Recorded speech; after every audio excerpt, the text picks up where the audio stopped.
Tiananmen Square is still one of the most heavily censored terms in China. There are only a few things that you know are going to be censored. I mean, usually anything involving the Dalai Lama, Falun Gong, and not only just Tiananmen Square, but if you try to type in the Google search or Baidu search, just even the initials, was it the June 10th, right? Yeah. Yeah, 610 or, June 4, sorry, 6-4 or any combination of that.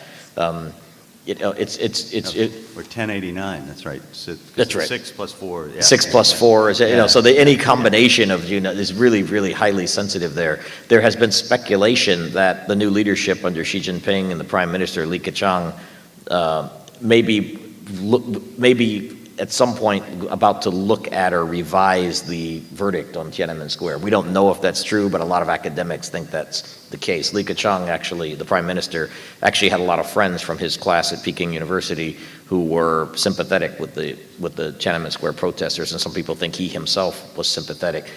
So people are waiting to see. That's going to be, to me, the next big step in China, if they can come back and revise the verdicts on Tiananmen Square. I think they're a little reluctant to do that, because once you do that, then you open it up for lawsuits and all kinds of other stuff. But they're trying to rewrite that history very, very delicately.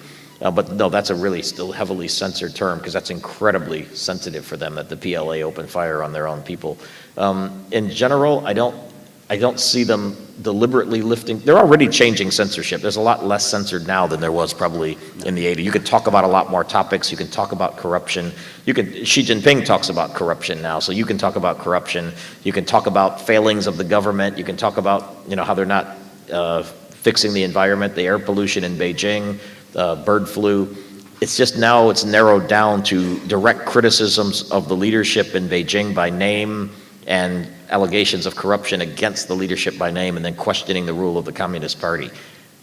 Besides that, almost everything else is kind of fair game now, so, and it's actually not, the censorship there is not an active censorship, it's more of a passive censorship. You can start writing about things in the press until they tell you not to.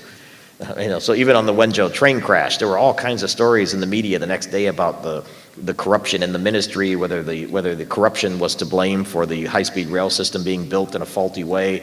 The railroad minister was earlier sacked and held for corruption charges. All of that was open in the media.